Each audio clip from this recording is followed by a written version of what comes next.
नमस्कार दोस्तों, welcome to trade and invest. मैं हूं राजेश कुमार और आज मैं आपके साथ डिस्कस करने वाला हूं आईसीआईसी डायरेक्ट की जो रिपोर्ट आईडीएफसी फर्स्ट बैंक के ऊपर आया है, जिन्होंने टारगेट 70 रुपीज़ तक का दिया हुआ है।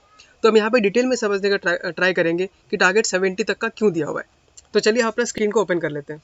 उसके पहले एक चीज़ और आपको दिखा दूँ, जो डिलीवरी परसेंटेज है आईडीएफसी फर्स्ट बैंक का, आपको दिख रहा होगा 1 मंथ का एवरेज आपका 30% है, काफ़ी अच्छा खासा है। 1 वीक का एवरेज 36% है और कल का जो लास्ट ट्रेडिंग डे था उसका डिलीवरी वॉल्यूम था 33% और आज का जो है 3 तारीख को तब का 39% का आपका डिलीवरी वॉल्यूम है, डिलीवरी परसेंटेज है मतलब। तो डिलीवरी परसेंटेज काफ़ी बढ़ रहा है। इसका मतलब क्या होता है, ज़्यादा से ज़्यादा लोग क्या कर रहे हैं, अपने घर में स्टॉक को लेके जा रहे हैं और जब भी ऐसा होता है तो स्टॉक का ग्रोथ काफ़ी अच्छा खासा होता है। ओके दोस्तों, तो यहाँ पे मैंने फाइनेंशियल स्क्रीनशॉट निकाल लिया है। यहाँ पे आपको दिखा रहा है कि उसका फाइनेंशियल परफॉर्मेंस कैसा रहा है। तो हम यहाँ पे देख सकते हैं कि FY20 में इनका जो नेट इंटरेस्ट इनकम था वो 6000 समथिंग था। 21 में इनका 7380 हुआ और 22 में 9706 करोड़ हो गया। हमको अच्छा खासा ग्रोथ दिख रहा है। अगर हम इन 3 सालों का CAGR ग्रोथ निकाले तो 45% बनता है।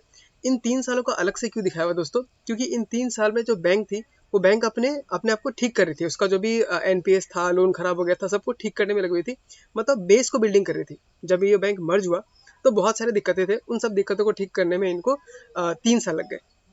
अब आप देख सकते हैं उसके बाद इनका ग्रोथ देखिए। FY23 में जो कि अभी चल रहा है उसका एस्टिमेट इन्होंने निकाला है 12,000 करोड़ का रेवेन्यू लगभग 12,000 करोड़ का। और 24 का एस्टिमेटेड है 14,000। मुझे लगता है 14,000 से काफ़ी ज़्यादा होगा, लेकिन हम इतना ही मान के चलते हैं। कंपनी ने भी गाइडेंस दिया है कि उनका जो लोन बुक है वो 25-26% से ग्रो करेगी हर साल। अब एक बार प्रॉफिट की तरफ देख लेते हैं। FY20 में जहां 2,800 करोड़ का लॉस था, वहां पे FY21 में 452 करोड़ का प्रॉफिट हुआ। FY22 में अगेन प्रॉफिट काफ़ी घट गया और सिर्फ 146 करोड़ का ही प्रॉफिट हो पाया। तो ये आपका बेसिकली हुआ था वोडाफोन और फ्यूचर रिटेल का जो NPA बन गए थे इसीलिए। अब जरा देखते हैं FY23 का एस्टिमेट कितना है। तो 2000 करोड़ इनका नेट प्रॉफिट एस्टिमेट किया हुआ है, क्योंकि पिछले क्वार्टर में इनका 500 प्लस करोड़ प्रॉफिट आया था और उसके पहले क्वार्टर में जो Q1 था उसमें लगभग 400 समथिंग प्लस प्रॉफिट था। तो आगे 2 क्वार्टर में अगर लोग 500 या 600 करोड़ भी करते हैं तो 2000 करोड़ आराम से पहुंच सकते हैं। उसके नेक्स्ट जो 24 का एस्टिमेटेड है वो 2600 करोड़ है। यानी टोटल प्रॉफिट ग्रोथ अगर देखें तो CAGR में 330%, बहुत ही हाई ग्रोथ आपको दिख रहा होगा। EPS देखिए, अगर अर्निंग पर शेयर आपका जो भी शेयर का जो प्राइस होता है, हम जो EPS PE जो निकालते हैं वो EPS और शेयर का प्राइस देख के निकालते हैं। तो EPS हम देख सकते हैं 20 में नेगेटिव था, ब्रैकेट में दिया है मतलब -6%। फिर 0.8 बहुत ही कम, फिर 0.2। अब देखिए डायरेक्टली वो 3 रुपीज़ हो चुका है पर शेयर और 4 रुपीज़ एस्टिमेट किया हो चुका है। तो धीरे धीरे आपका EPS बढ़ते रहेगा। प्राइस टू अर्निंग देख ले तो प्राइस टू अर्निंग FY20 में क्योंकि वो लॉस में था तो प्राइस टू अर्निंग का कोई सेंस बनाते नहीं, इसलिए यहाँ पे NM दिया हुआ है।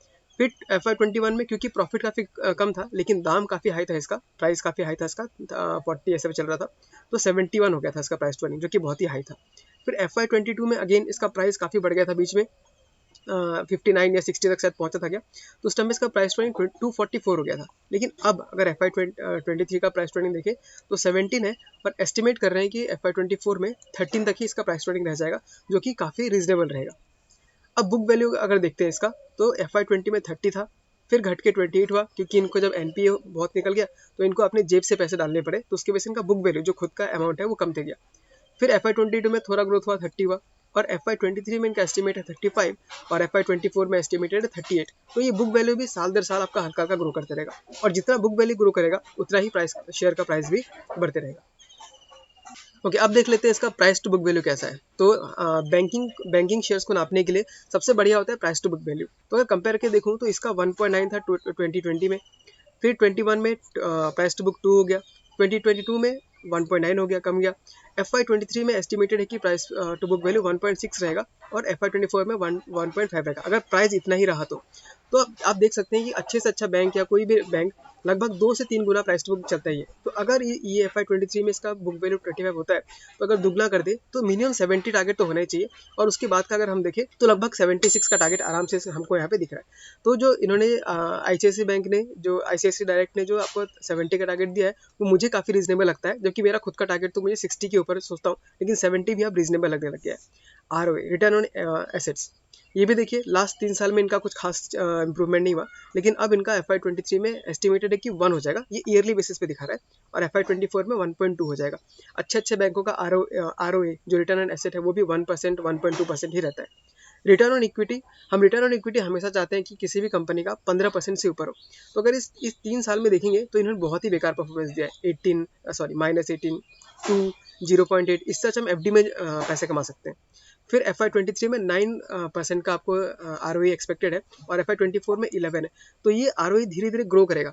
अब क्योंकि इस कंपनी की अगर हम देख रहे हैं कंपनी टर्न अराउंड हो रही है, तो धीरे धीरे जब हम जाते रहेंगे तो 2-3 साल में इसका ROE 15, 16, 17, 18% भी हो सकता है, जो कि अगेन नॉर्मल हो जाएगा धीरे धीरे करते करते। तो इन सब बेसिस के ऊपर देख सकते हैं कंपनी अपना ग्रोथ ट्रेजेक्ट्री में बनी हुई है। और अगर हम आराम से इसको होल्ड करते रहे तो इसका टारगेट 70 नहीं, मैं तो 300-400 तक भी इसका टारगेट देखता हूँ, जिस तरीके से ग्रोथ में रहे। ठीक है दोस्तों, तो इसके साथ साथ मैं एक और चीज़ अपडेट देना चाहता हूँ कि मैं जो है जनरली इस IDFC फर्स्ट बैंक को HDFC बैंक के साथ कंपेयर नहीं करता हूँ। ये जो बैंक है इसका जो कैपेसिटी है बहुत ज़्यादा है। मैं नॉर्मली कंपेयर करता हूँ इसको बजाज फाइनेंस से। क्यों ऐसा करता हूँ वो मैं आपको किसी और वीडियो बनाऊंगा। अगर आपको इंटरेस्ट है तो आप लोग कमेंट करके बताइए, इस वीडियो को लाइक कर दीजिए। लेकिन फिर भी आप मोटा मोटा देख लीजिए, HDFC बैंक का अगर हम प्राइस टू बुक देखें, ये रहा प्राइस टू बुक 3.3 टाइम्स का। ICICI बैंक का देंगे तो भी 3.54 आपको टाइम्स दिख रहा है। बजाज फाइनेंस का देखेंगे तो उसका प्राइस टू बुक 9.41 है। तो देखिए बजाज फाइनेंस काफ़ी छोटी कंपनी है कंपेयर टू HDFC बैंक और ICICI बैंक, फिर भी इसका जो प्राइस टू बुक है वो 9 गुना है, अपने बुक वैल्यू का 9 टाइम्स है। ठीक उस तरीके से IDFC फर्स्ट बैंक भी ये कैपेसिटी रखता है कि उसको कम से कम 5-6 गुने का तो प्राइस टू अर्निंग मिलनी चाहिए। अभी नहीं मिलेगा, लेकिन जिस तरीके से ये बैंक ग्रोथ कर रहा है ऑफकोर्स इसे भी एक ना एक दिन बजाज फाइनेंस की तरह मिलना ही पड़ेगा। इसलिए मैं इसका कंपेरिजन बजाज फाइनेंस से करता हूँ। लेकिन अगर आप डिटेल में जानना चाहते हैं तो वही कमेंट करके बताइए। तब तक के लिए tata, bye bye, take care.